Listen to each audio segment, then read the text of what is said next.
We are back working on the Ferrari Swap S13 cart, and I got the Ferrari Swap sitting here, as you saw on the last video. We're going to be pulling the transmission off, pulling all that stuff that goes with the transmission off. There's a weird bell housing thing I'll show you in a second.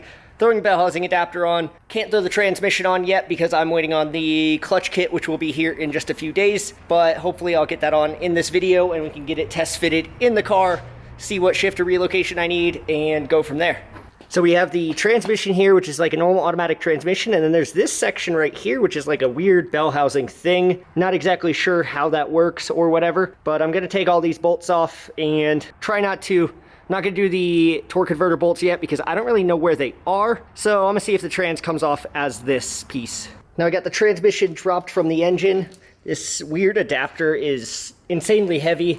There's the transmission, there's the torque converter. Everything came off somewhat smoothly. The torque converter bolts were super hard to get to, and they did not really want to come off, so I had to use some heat and stuff. But now we are working on getting the adapter plate from Speed Gems installed. So we have the factory flywheel, which includes the crank angle sensor here, to their adapter, which is where the clutch goes. We have the adapter plate there. We got rid of this part that the torque converter would normally bolt to. And then right now, Jack is unbolting this PCV crankcase breather something system. This is just in the way of the adapter kit. And then I believe we also have to get rid of those, all these studs right there. Now we got the adapter plate and the adapter flywheel, a clutch thing, bolted onto the engine, and then we got the intake manifold sitting up there just so we can kind of see the whole picture. And I really want to measure the overall height of this because this is like an absurdly tall engine right now for absolutely no reason at all, but it's kind of perfect for the cart. You can go down a bit. Wait, no, you're good. You're great. There's no tension on it? Get tension. You're Gucci over here. Is that good enough? Yeah, it should be. We'll see what happens when it... Is that good enough spot? Yeah. Yep. All right, so we're test fitting the engine in there, and it looks like it's gonna be really tall, but we'll see if it even fits in there at all. So we're currently sitting really far forward and really high up. We could kind of come a little bit back, but we're gonna have a ton of transmission clearance issues currently because the bell housing is here, and the bell housing opening is 5 inches lower than where the bell housing is gonna be. And then down here we need to go about 7 inches back before we get to the actual rear sump area past the steering rack down there. We could either cut a lot or, I don't know. TBD. Idea. After some pretty extensive cutting, we got it sort of sitting back a little bit. It still needs to go a little bit further back. We're pretty close to being able to clear the steering rack down there, as you can see, but we still do need to come a little bit further back. And then once we come a little bit further back, I think we should be pretty good. I think we should be pretty good for all this clearance. Basically, I'm just gonna cut up and halfway along this, like this little cowl tub, and then just box it in later. And I think as long as we have enough room, I'll also probably get rid of this because this was for the old V-mount intercooler setup, which is obviously not needed. So I think once we can drop it in and it settles down in there, then, you know, if it's a little tight on this clearance, that's kind of fine because we just need to be able to shoot. As you can see here, it does sit a little bit high and it is gonna drop down a little bit, of course, but I think it's just kind of going to sit high no matter what, and I'm just gonna have to live with that. A lot more cutting was done. I basically cut out the entire transmission tunnel and then part of the cat hump because that was just hammered down metal, so I'm just gonna make it look nicer this time. And still need to cut away the lower cowl part, but I'll get to that, I guess, eventually.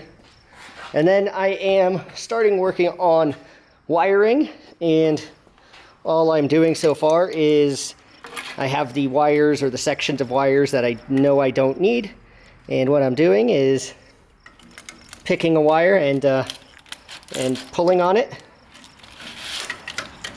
and one by one we're getting rid of all the wires we don't need.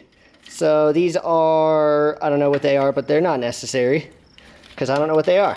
We need coil packs, we need fuel injectors, we need VVT, cam signal, crank signals probably somewhere over there, under there. We need something to the alternator. And I guess if there's any like oil pressure sensors, those are necessary. We need 2 throttle bodies, which we have one right there. Factory throttle body plug actually reaches and plugs in. This comes from over here. Basically, we're going to Y off of that to the other throttle body and hope we don't burn up the ECU. Otherwise, it's probably coolant temp. That's probably necessary. And whatever else I deem necessary. Okay, well, this is terrifying. I just realized that somebody dropped a washer into one of the ports, so that's... What the fuck? No, I can grab it with pliers, but it's like stuck in there. Oh. Yeah. Well, if it's stuck in there, you can just keep it, diverse airflow. Yeah. Now with some help from my dad, we got the engine sitting almost in its final resting place right there. You can see it is sitting pretty far back in relation to the wheels. Also, I got my rotas mounted on here because there was a flat tire over there, and I think the big wheels just make the cart look so much better. So yeah, we're almost front mid-engine. Quite almost. And we did a lot of cutting. An incredible amount of cutting. We're gonna have to do a lot of rebuilding in there to make a trans tunnel and firewall and stuff.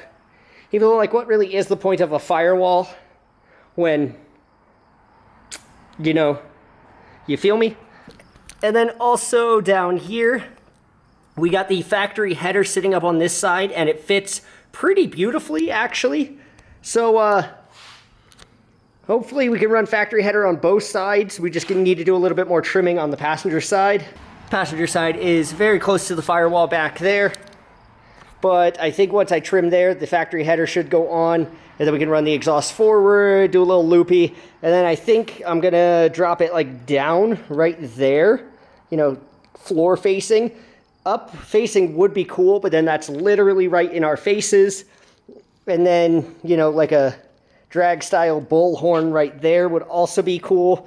But like, I think just like, there would just be so much exhaust that you can like see, you know, woo.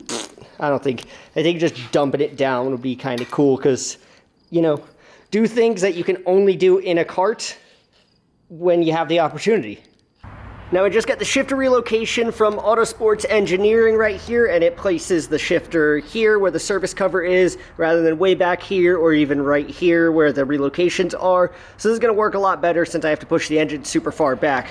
I designed these little blocks right here to get rid of the coolant block, and it takes a half NPT, and then you can convert it to whatever size AN. I think this is 6 AN, and then that's going to go on just like that. And then this just gives me a nice little steam port so that I can get the air out of the cooling system. Well, this was cooling system. So I can get the air out, and I'll hook that up to expansion tank or whatever. And it just kind of cleans it up and gets rid of the ugly transmission cooler block that was under there. Now with the engine back out of the car, I got a few things done on it off camera. We got the coolant block off plate installed in there. Then we got these guys made this side and this side used to connect up and over, and it didn't fit with the adapter plate. So I just cut them off and welded a 6 AN bung on each side. And then I also started making progress on the wiring, going to the ECU Master EMU Black. So these are all the factory wires. I basically just pinned them all out manually, hooked them up where they need to go, according to that right there.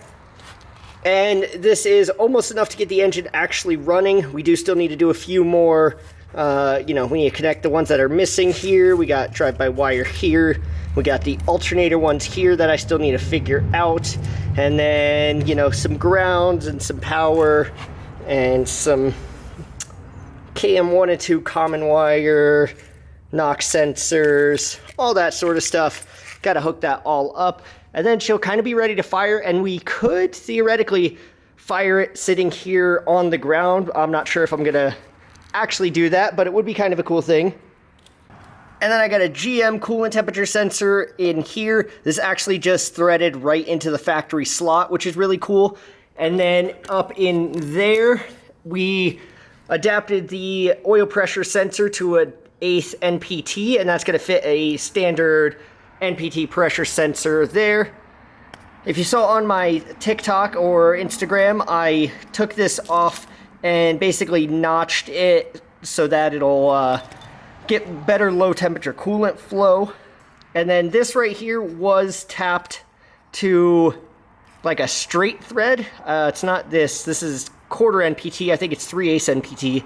But it was tapped to the same thread pitch, but it wasn't tapered. So I just ran a tap down there and got it to a tapered 3/8 NBT. And just need to buy the correct fitting, because this is quarter NPT to 6AN. And then we're going to connect this one, that one on the block, and then the two at the rear of the heads, all into one, and then that'll go into some sort of catch can or something. Now down over here, I had this coolant port for the heater hoses, and then I took this LS heater hose delete thing, and it kind of worked to go from one to the other, and that's all deleted now, so that'll still provide a little bit of flow to help the coolant, bleed air, but it is also slightly pinched, which is a good thing, because it'll just, not allow true flow. And then down here on where the oil filter went, I'm getting an oil filter relocation so that I can run a remote oil filter, and it'll just have a lot more clearance with the header being, relatively close to it. On the transmission, I did get it stuck in 6th gear, but it was actually a really simple fix. There was just a shift selector rod like up in there. I just grabbed it with a pair of needle nose pliers and pulled it out of 6th gear manually. And then, now we got the Autosports Engineering shifter relocation right there, and everything's looking real good, making a lot of progress.